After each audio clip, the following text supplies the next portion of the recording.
नमस्कार दोस्तों, मैं संदीप कुमार कौशिक आप सभी का आपके अपने कार्यक्रम एस्ट्रोनॉमोलॉजी 456 में हार्दिक स्वागत करता हूं। दोस्तों, आज हम वृष या वृषभ राशि इसकी बात करने जा रहे हैं।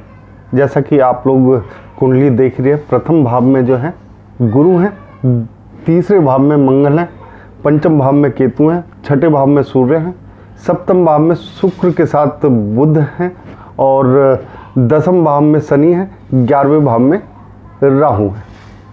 इसी के साथ साथ 7 नवंबर को शुक्र जो है धनु में पहुंचेंगे। उसके बाद 16 नवंबर को सूर्य वृश्चिक में पहुंचेंगे। 15 नवंबर को शनि मार्गी हो जाएंगे। ठीक है, अभी शनि जो है वक्री चल रहे हैं और साथ ही साथ राहु के नक्षत्र शतविषा में चल रहे हैं। यहाँ पे गौर करने की एक और बात है दोस्तों, वो यह गुरु तो वक्री चल ही रहे हैं, ठीक है ना। साथ में मंगल और सूर्य भी नीच राशि में अपनी प्रवेश कर चुके हैं। ऐसा दोस्तों 50 साल बाद हुआ है। तो दोस्तों हर चीज़ का प्रभाव पड़ता है हमारे जीवन पे। देखो, इसमें बहुत सारी चीज़ें होती हैं देखने की, लेकिन इस समय हम आपके जो कुंडली है उसकी एक तरीके से व्याख्या करने जा रहे हैं। इस माह यानी कि नवंबर माह में आपके साथ कैसा रहने वाला है, किन चीज़ों में सावधानियां बरतनी पड़ेंगी और किन चीज़ों में लाभ प्राप्त होगा। दोस्तों, प्रथम भाव में गुरु होने का मतलब यह है कि देखो, मेहनत आपसे बहुत कराई जाएगी। आपके ज्ञान का आपको जितना फल मिलना चाहिए यहाँ पे उतना नहीं मिल पाएगा। उसके दो कारण हैं दोस्तों, एक तो सूर्य और दूसरा है मंगल, क्योंकि दोनों के दोनों नीच राशि में प्रवेश कर चुके हैं।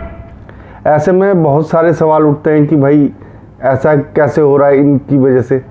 तो दोस्तों, अगर देखा जाए, आपके जो स्वामी हैं, ठीक है ना, राशि स्वामी हैं, वो सप्तम भाव में बुध के साथ बैठे हैं। हालांकि आप लोगों के लिए ये महीना काफ़ी अच्छा रहने वाला है। आपको उतनी परेशानियों का सामना नहीं करना पड़ेगा जितने की और राशियों में हो रही हैं। उनमें से एक राशि आपकी भी है जिन्हें कम परेशानियों का सामना करना पड़ेगा। एक तरीके से कहते हैं तो ना के बराबर परेशानियां होंगी। थोड़ी बहुत तो हर एक के जीवन में चलती ही रहती हैं। जैसा कि आप लोग देख रहे हैं यहाँ पे एक और चीज़, ठीक है ना, गुरु तो मेहनत करवाएंगे, छठे भाव में सूर्य है। तो ऐसे में आप लोगों को एक तो आँखों से संबंधित जो समस्या है उसमें थोड़े से इजाफा देखने को मिलेगा। जलन होगी, आँखों की रोशनी कम होगी, या और भी बहुत सारी चीज़ें होती हैं, ठीक है ना। आँखों से संबंधित बीमारियाँ, एक तरीके से हड्डी से संबंधित बीमारियाँ आप लोगों को परेशान करेंगी। और साथ ही साथ हार्ट से यानी कि दिल से संबंधित बीमारियाँ भी आप लोगों को परेशान कर सकती हैं, लेकिन इतना ज़्यादा नहीं, थोड़ा बहुत परेशानी इनमें आ सकती है आपको। साथ ही साथ आपको अपने पेट का भी ख्याल रखना पड़ेगा यहाँ पर। अब दोस्तों एक चीज़ और बताऊं, यहाँ पे जो आपके लिए थोड़ा सा और नकारात्मक है वो है तीसरे भाव में मंगल का होना। ठीक है, तीसरे भाव में आप लोग देख ही रहे हैं, मंगल यहाँ पे बैठे हुए नीच राशि में अपनी, ठीक है, यानी कि कर्क में। ठीक है, तो होगा क्या दोस्तों, तो यहाँ पे एक तरीके से देखा जाए तो देखो, आपका जो पराक्रम है, जितनी आप मेहनत कर सकते हैं, जितनी आप किसी चीज़ में अपने आप को झोंक सकते हैं, उसमें थोड़ी सी आपके कमी आएगी। यानी कि मानसिक तौर पे आप प्रिपेयर नहीं होगे कि मेरे को करना क्या एग्जैक्ट में, यानी कि थोड़ा सा भटकाव महसूस होगा। यहाँ पे आपके भाई के साथ, यानी कि छोटे या बड़े जो भी भाई हैं, उनके साथ आपका जो एक तरीके से मन मुटाव होता है वो हो सकता है दोस्तों।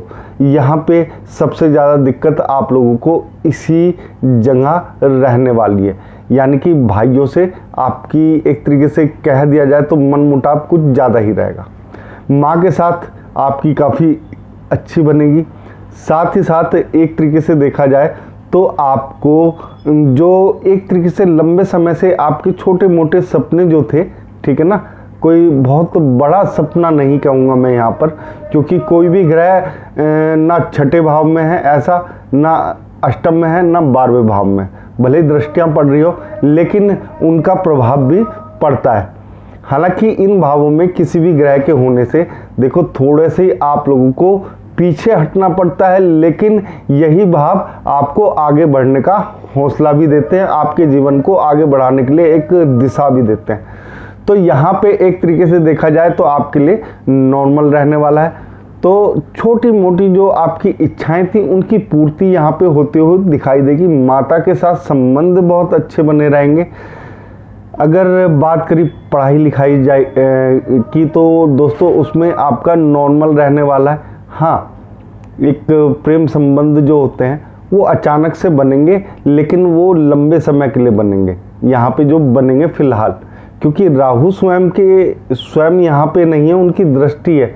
राहु केतु की तो हमेशा एक दूसरे के ऊपर दृष्टि रहती है, लेकिन यहाँ पे आप लोगों के लिए काफ़ी अच्छा रहेगा। अगर आपको जीवन में लंबा चलना है किसी भी एक तरीके से प्रेमी के साथ या जो भी है, ठीक है ना, पार्टनर कह लीजिए आप, तो वो यहाँ पे अच्छा दिखाई दे रहा आप लोगों के लिए।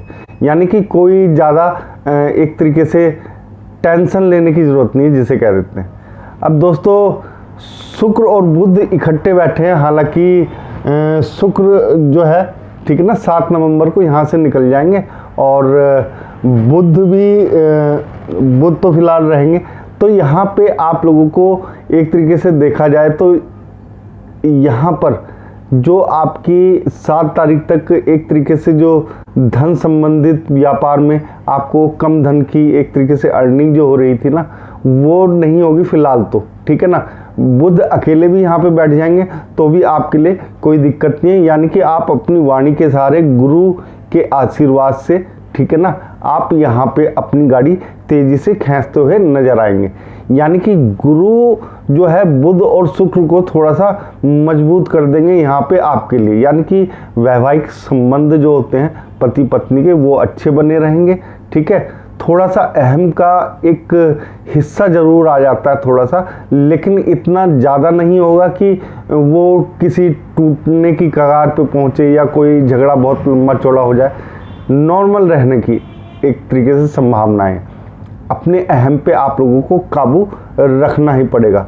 एक दोस्तों 7 तारीख के बाद से थोड़ा सा आप लोग अगर देखेंगे, थोड़ा सा आप लोगों को डिस्टर्बेंस नज़र आएगा जीवन में, ठीक है ना। धन जो है एक तरीके से, धन नहीं कहूँगा मैं, ये एक तरीके से जो आपकी पत्नी के साथ संबंध है उसमें थोड़ा सा जो उतार चढ़ाव होता है ना, वो देखने को मिलेगा, लेकिन इतना नहीं कि कोई बड़ी दिक्कतों का आप लोगों को सामना करना पड़े। तो यहाँ पे आपके लिए एक तरीके से देखा जाए तो नॉर्मल ही रहने वाला है। शत्रु जो है आपका कुछ नहीं बिगाड़ पाएंगे इस माह, ठीक है ना। नॉर्मल चलेगा सब कुछ, उन्हें आपसे कोई मतलब नहीं, आपको उनसे मतलब नहीं। यानी कि आप अपनी रोजगार की तरफ आपका ध्यान रहेगा, यानी कि इधर उधर नहीं रहेगा, ठीक है। तो उसमें आप लोगों के लिए अच्छा है। आपकी एक तरीके से देखा जाए तो नॉलेज जो होती है उसमें आप लोगों को यहाँ पे इजाफा होता हुआ भी नज़र आएगा, ठीक है दोस्तों। इसके बाद भाग्य भाव भी एक तरीके से देखा जाए तो खाली है, लेकिन दृष्टि पड़ रही है, तो इस कारण से भाग्य आपका जो चल रहा था उससे थोड़ा सा ऊपर चलता हुआ नज़र आएगा। ये मत समझिएगा कि बहुत ज़्यादा भाग्य का यहाँ पे आपको साथ मिलेगा, लेकिन हाँ किसी चीज़ की कमी नहीं रहेगी आपको। यानी कि जो सोचोगे वो मिलता जाएगा, जिस समय सोचोगे उसके 1-2 दिन में या 4-5 दिन में आपकी इच्छाएं पूर्ति होती हुई यहाँ पे आपको नज़र आएंगी। बात करते हैं दोस्तों शनि की। शनि जो है 10वें भाव में, यानी कि एक तरीके से पिता के भाव में, पिता के साथ थोड़ी सी अनबन रह सकती है, तो संबंध यहाँ पे आप लोगों को सुधारने की ज़रूरत पड़ेगी। हालांकि देखा जाए तो आपके केंद्र में गुरु भी हैं, शनि भी हैं और शुक्र और बुध भी हैं। यहाँ पे आपको केंद्र की तरफ से काफ़ी अच्छे फल प्रदान होते हुए दिखाई देंगे।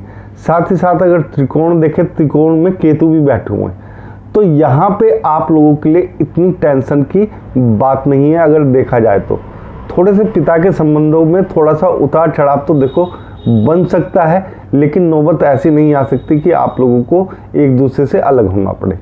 यानी कि थोड़ा सा आप लोगों को समझदारी से काम लेना पड़ेगा। हाँ एक चीज़ है, आपको फ़ायदा यहाँ पे काफ़ी मिलता हुआ दिखाई दे रहा है। फ़ायदा इन द सेंस कि हो सकता है आप लोगों को कोई ना कोई कार्य जो है एक